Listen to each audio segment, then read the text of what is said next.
Sanjay राऊतांनी India आघाडीबाबत एक अत्यंत मोठं विधान केलेलं आहे। इंडिया आघाडीचं अस्तित्व धोक्यात आणण्यात आघाडीतील मोठ्या पक्षाचा वाटा आहे असं म्हणत संजय राऊतांनी काँग्रेसवर निशाणा साधलाय।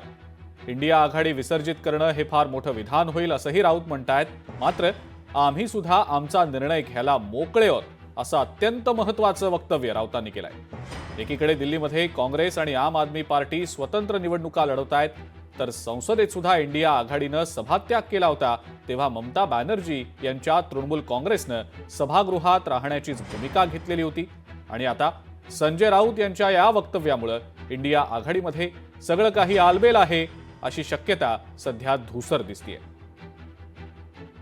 लोकसभा निवडणुकीसाठीच इंडिया अलायन्सची चर्चा किंवा स्थापना झाली। कुठेही विधानसभेला त्याचा फारसा प्रभाव पडला नाही। प्रत्येकजण आपापलंच घोडं दामटवत राहिलं हे सत्य आहे। त्याच्यामुळे आता इंडिया आघाडी असेल, महाविकास आघाडी असेल किंवा इतर राज्यातला अलायन्स असेल, त्या संदर्भात लोकांनी वेगळ्या भूमिका घ्यायला सुरुवात केली आहे। आणि त्याला जबाबदार कोण, याची जबाबदारी कोणी घ्यायची? आम्ही असं म्हणतो की काँग्रेस पक्ष देशातला मोठा पक्ष आहे, त्यांचे 100वर खासदार आहेत। काँग्रेस पक्षाने पुढाकार घेतला पाहिजे सगळ्यांना एकत्र ठेवण्यासाठी।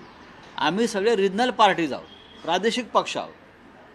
आमच्या आघाडीमध्ये राष्ट्रीय पक्ष हा काँग्रेस पक्ष आहे। लोकसभेत आणि राज्यसभेत काँग्रेस पक्षाचे विरोधी पक्षनेते आहेत।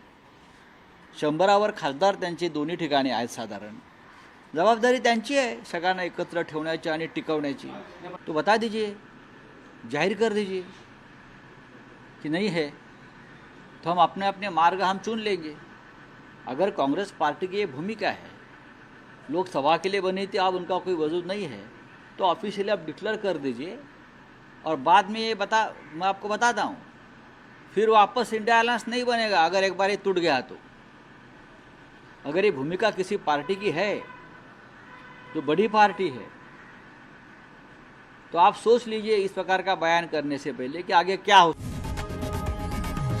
लोकशाही मराठी ऐका, पहा, जागरूक रहा।